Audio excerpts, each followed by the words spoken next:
Hello students, hope you are all keeping very well.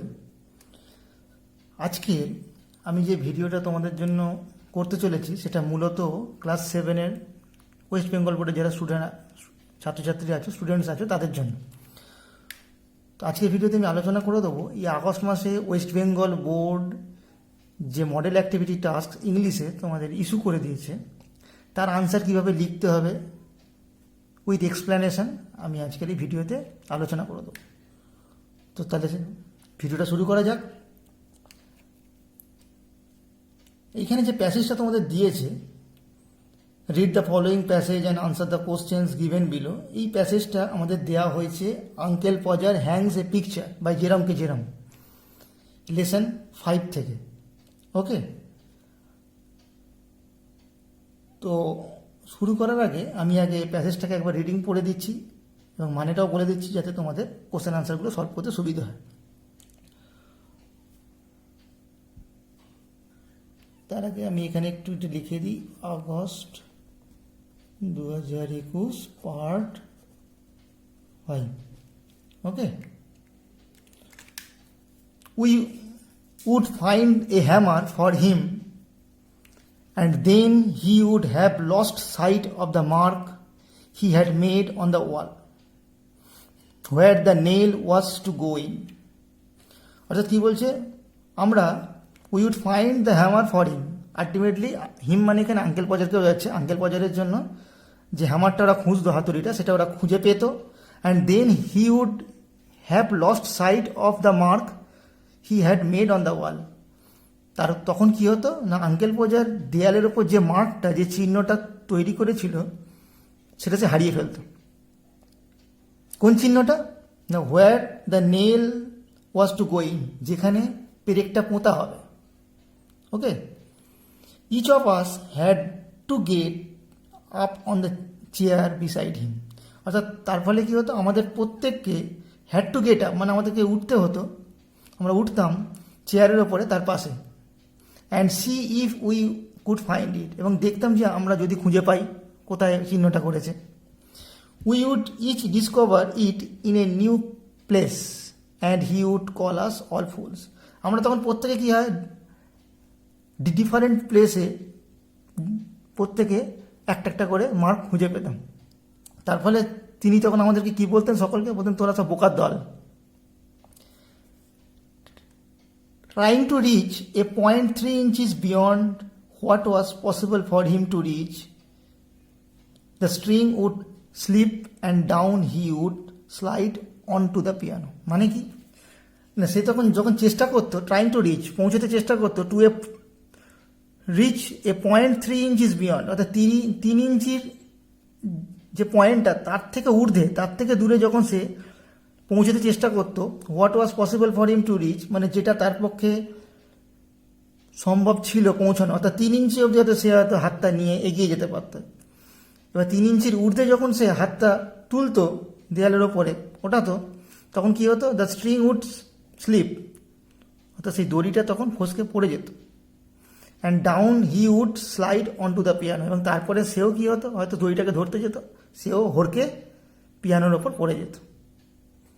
তো ওকে, প্যাসেজটা পড়া হলো। এবার দেখা যাক কী দিয়েছে আমাদের পড়তে। না, আমাদের প্রথমে অ্যাক্টিভিটি 1-এ দিয়েছে রিঅ্যারেঞ্জ দ্য ফলোয়িং সেন্টেন্সেস, অর্থাৎ ঘটনা অনুযায়ী আমাদের এই সেন্টেন্সগুলোকে সাজাতে হবে। কী কী দিয়েছে একটু পড়ি। Each of us would discover a new place, আমাদের প্রত্যেককে খুঁজে পেতাম একটা নতুন স্থান। নাম্বার 2 দিয়েছে দ্য হ্যামার ওয়াজ ফাউন্ড, হাতুড়িটা খুঁজে পাওয়া যেত। নাম্বার 3 দিয়েছে he fell on to the piano, সে পিয়ানোর উপর পড়ে যেত।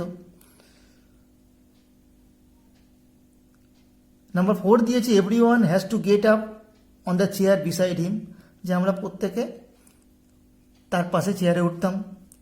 নাম্বার 5 দিয়েছে uncle Podger would lose the sight of the mark, অর্থাৎ চিহ্নটা হারিয়ে ফেলতাম কোথায় পড়েছে।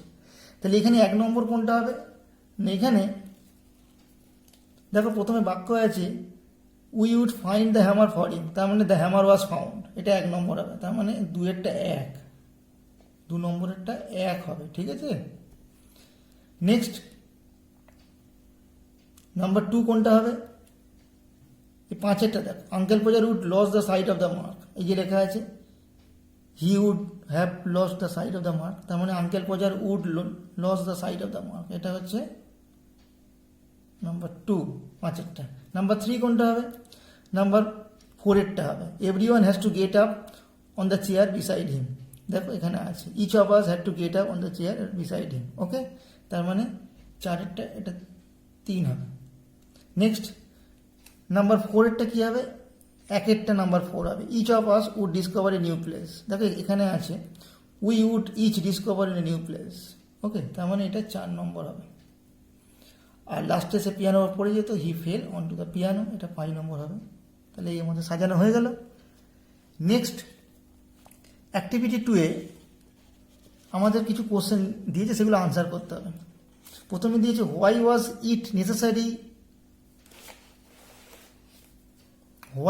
ইট necessary for each of them to get up on the chair beside him, অর্থাৎ কেন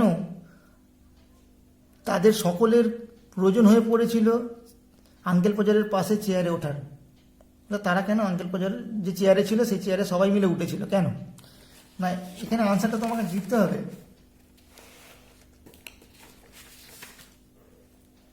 দেখো আমি এখানে কোশ্চেন আনসারগুলো করে দিয়েছি অলরেডি। আনসারটা হবে uncle Podger would have lost sight of the mark he had made on the wall where the nail was to go in, full stop. So it was necessary for each of them to get up on the chair beside him to find out the site of the mark. অর্থাৎ কি, uncle Podger হারিয়ে ফেলতো মার্কটা, চিহ্নটা কোথায় করেছে, যেটা সে দেয়ালের ওপর করেছিল, যে মার্কটায় সে নেলটা অর্থাৎ পেরেকটা সে পুঁতবে। সুতরাং এটা প্রয়োজন হয়ে পড়েছিল আমাদের প্রত্যেকের পক্ষে যে উঠে চেয়ারের ওপর উঠে তার পাশে চেয়ারের ওপর উঠে সেই মার্কটাকে খোঁজা, to find out the sight of the mark, তাই জন্য তারা সকলে উঠেছিল, সে খুঁজতে উঠেছিল। ওকে, নেক্সট কোশ্চেন দেওয়া হয়েছে why did uncle consider each of them to be fools, কেন প্রত্যেককে তাদের সকলকে বোকা বলেছিল আঙ্কেল? না, uncle considered each of them to be fools, uncle সকলকে বোকা বলেছিল বা বোকা বলে বিবেচনা করেছিল, কনসিডার মানে বিবেচনা করা, বিকজ কারণ they would each discover the sight of the mark for the nail to go in a new place, কারণ তাদের সকলেই যে নেল যেখানে পেরেকটা যেখানে পুঁততে হবে সেই মার্কটা সকলে নতুন নতুন জায়গায় আবিষ্কার করেছিল, কেউ বলছে এখানে, কেউ বলছে ওখানে, সেই কারণে সকলকে তিনি বোকা বলেছিলেন। নাম্বার 3 যে কোশ্চেনটা দেওয়া হয়েছে, দেখো how did uncle Podger fall on the piano, কী করে সে পিয়ানোর উপর পড়ে গেল? Trying to reach a point 3 inches beyond what was possible for him to reach, অর্থাৎ 3 ইঞ্চির যেটা তার পক্ষে পসিবল ছিল ওটাটা, সে তার থেকেও দূরে পৌঁছতে গেছিল হাত নিয়ে পেরেকটা মারবে বলে। দ্য স্ট্রিং উড স্লিপ, তার ফলে কি হলো, দড়িটা ফসকে গেছিল, and uncle Podger would fall down on the piano, uncle পজারও পিয়ানোর উপর পড়ে গেছিল। ওকে, এবার দেখো অ্যাক্টিভিটি 2 আমাদের সলভ হলো। এবার নেক্সট দিয়েছি activity 3।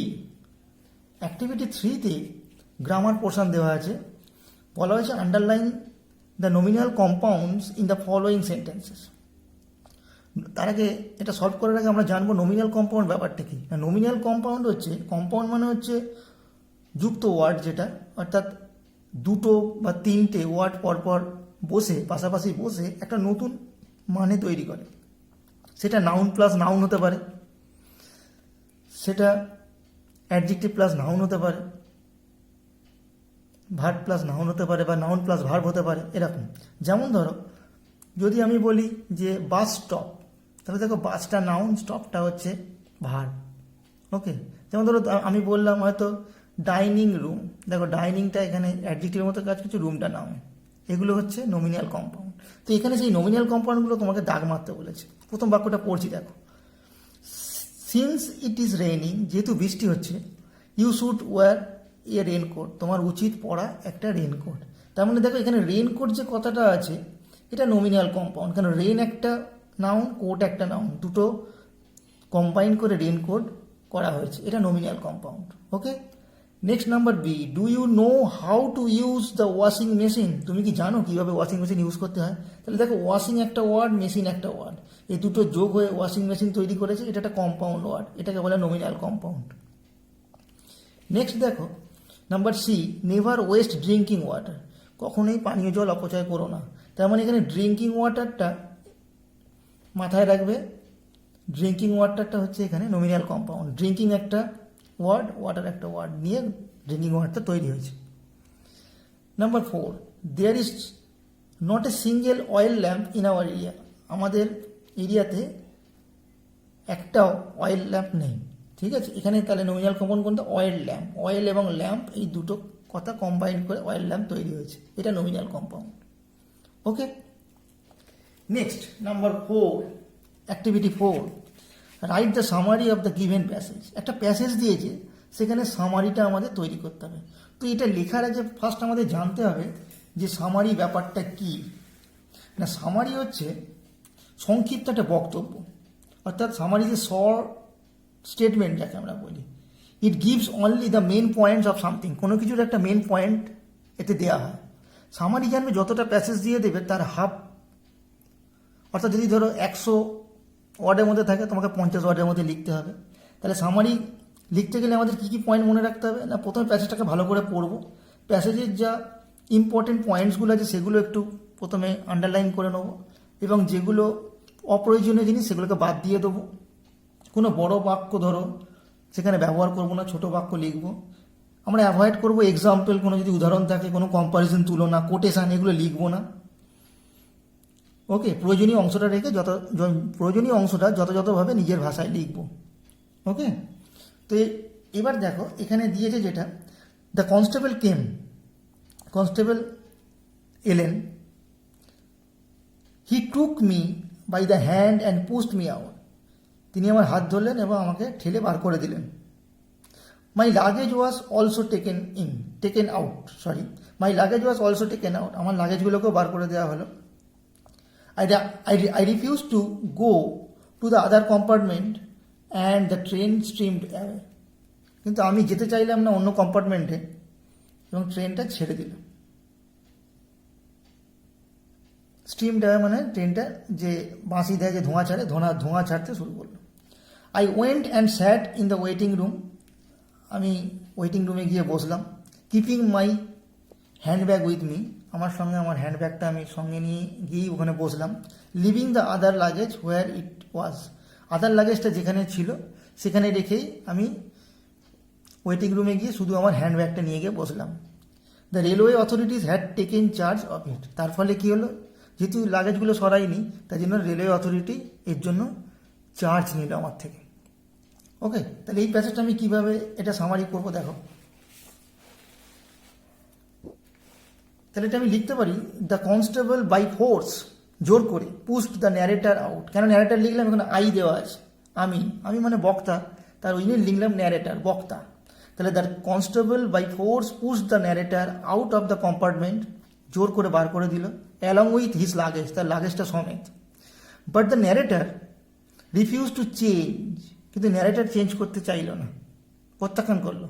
And sat in the waiting room, এবং গিয়ে বসলো ওয়েটিং রুমে, অনলি উইথ হিজ হ্যান্ডব্যাগ, কেবলমাত্র তার হ্যান্ডব্যাগটা নিয়ে।